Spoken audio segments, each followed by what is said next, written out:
ओम नमो नारायण। आप सभी का मेरे YouTube चैनल पर हार्दिक स्वागत है। माघ मास में पड़ने वाली पूर्णिमा को माघी पूर्णिमा के नाम से भी जाना जाता है और इस बार माघ पूर्णिमा 16 फरवरी बुधवार के दिन पड़ रही है। ऐसी मान्यता है इस दिन प्रयाग में या संगम में या फिर पवित्र नदियों में स्नान करने के बाद दान पुण्य आदि कार्य करने से बहुत पुण्य मिलता है और पितरों का भी आशीर्वाद प्राप्त होता है। माघ पूर्णिमा के दिन व्रत, जप, तप, हवन आदि करने से विशेष लाभ की भी प्राप्ति होती है और हिंदू पंचांग के अनुसार इस बार माघ पूर्णिमा के दिन एक विशेष संयोग भी बन रहा है।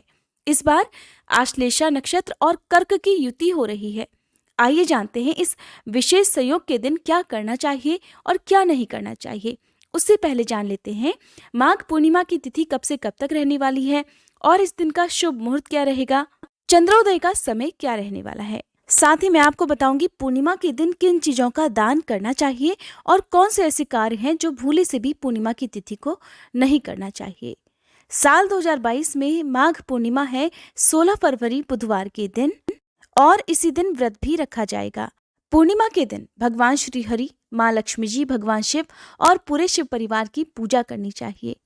पूर्णिमा की तिथि प्रारंभ हो रही है 15 फरवरी की रात 9:44 से, जिसकी समाप्ति होगी 16 फरवरी की रात 10:26 पर। इस तरह से 16 फरवरी के दिन ही आप स्नान और दान जैसे शुभ कार्य भी कर सकते हैं।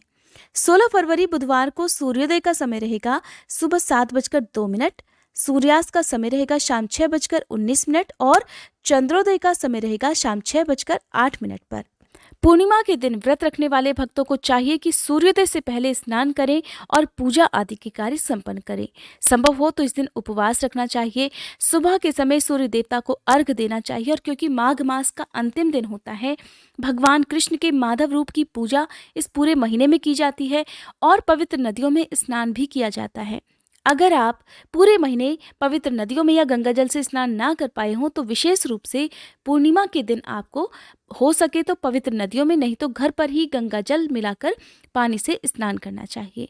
इस दिन किए गए स्नान और दान का बहुत बड़ा पुण्य प्राप्त होता है, जिसके कारण घर परिवार में कलह क्लेश दूर हो जाता है, आर्थिक तंगियां दूर हो जाती हैं।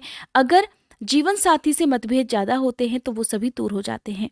पति पत्नी, खासकर निसंतान दंपति अगर संतान प्राप्ति की कामना से पूर्णिमा का उपवास रखते हैं और एक साथ मिलकर रात को उगते चंद्र को अर्घ्य देते हैं या चंद्र देवता की पूजा करते हैं तो कहते हैं कि चंद्रदेव के आशीर्वाद से संतान योग भी प्राप्त होता है। पूर्णिमा का दिन माँ लक्ष्मी जी को भी समर्पित होता है, इसलिए आज के दिन आपको अपने घर की साफ सफाई का ध्यान रखना चाहिए। घर में और खासकर मुख्य द्वार पर बिल्कुल भी गंदगी नहीं होनी चाहिए। रात के समय और सुबह के समय आप घर के मुख्य द्वार पर एक दिया जरूर जलाकर रखें। हो सके तो आज के दिन आप दीपदान करें। दीपदान करने के लिए आप बहते जल में भी दीपदान कर सकते हैं या आसपास कोई मंदिर हो वहां दीपदान कर सकते हैं, कोई पवित्र वृक्ष हो वहां दीपदान कर सकते हैं या फिर अपने घर पर ही तुलसी जी के गमले में भी दीपदान कर सकते हैं। क्या काम भूलकर भी आपको पूर्णिमा के दिन नहीं करने चाहिए, तो देखिए पूर्णिमा के दिन सफेद रंग की चीजों का ज्यादा से ज्यादा प्रयोग किया जाता है, चाहे दान करने की बात हो या वस्त्रों की। भूल कर भी काले रंग के वस्त्र आज के दिन धारण नहीं करने चाहिए। घर में कलह क्लेश नहीं होना चाहिए, क्योंकि इस दिन यदि घर में कलह क्लेश होता है या घर की स्त्रियों का या कन्याओं का अपमान होता है तो माँ लक्ष्मी वहां से रूठ जाती हैं। ना ही घर के बड़े बुजुर्गों का अपमान करना चाहिए। उनका अपमान तो खैर कभी भी नहीं करना चाहिए, लेकिन विशेष रूप से पूर्णिमा की तिथि के दिन बड़े बुजुर्गों का पैर छूकर आशीर्वाद प्राप्त करना चाहिए। ऐसा करने से जीवन में आ रही सभी बाधाएं भी दूर हो जाती हैं। पूर्णिमा के दिन कुछ विशेष कार्य ऐसे होते हैं जो आपको हर पूर्णिमा के दिन निभाने ही चाहिए, जैसे कि इस दिन नाखून बाल आदि नहीं कटवाने चाहिए, शेविंग वगैरह नहीं करवानी चाहिए, घर पर शुद्ध सात्विक भोजन बनना चाहिए और गलती से भी परिवार के किसी भी सदस्य को आज के दिन मांसाहार का प्रयोग नहीं करना चाहिए। वैसे तो मांसाहार का प्रयोग किसी भी प्राणी को नहीं करना चाहिए। पूर्णिमा की तिथि के दिन ऐसा कोई भी विशेष उपाय नहीं करना चाहिए जो दूसरों को नुकसान पहुंचाने की इच्छा से किया गया हो। इसका दुष्प्रभाव खुद आपको भी झेलना पड़ सकता है। पूर्णिमा की तिथि को पीपल के वृक्ष की पूजा विशेष रूप से की जाती है। पीपल के वृक्ष की जड़ में मीठा जल अर्पित करने के साथ ही कोई भी फल, मिठाई या बताशे ही आप वहां अर्पित करें, जरूर अर्पित करना चाहिए। और पीपल के वृक्ष में वास करने वाले पितरों का भी ध्यान करना चाहिए। त्रिदेवों का ध्यान करना चाहिए, अर्थात ब्रह्मा, विष्णु और महेश का वास पीपल के वृक्ष में माना जाता है। सर्वप्रथम पूजनीय भगवान गणेश की पूजा तो आपको सबसे पहले करनी ही चाहिए। इसके साथ ही व्रत की कथा भी सुननी चाहिए। पूर्णिमा के दिन सत्यनारायण भगवान की कथा का पाठ जिस घर में होता है वहां कभी भी आर्थिक समस्याएं नहीं होती, वहां के सदस्यों की आयु लंबी होती है और अनायास ही कोई भी दुर्घटना उस घर में नहीं होती। देखिए, कर्म में या भाग्य में जो लिखा है वो तो होना ही होता है, उसे फिर कोई टाल नहीं सकता।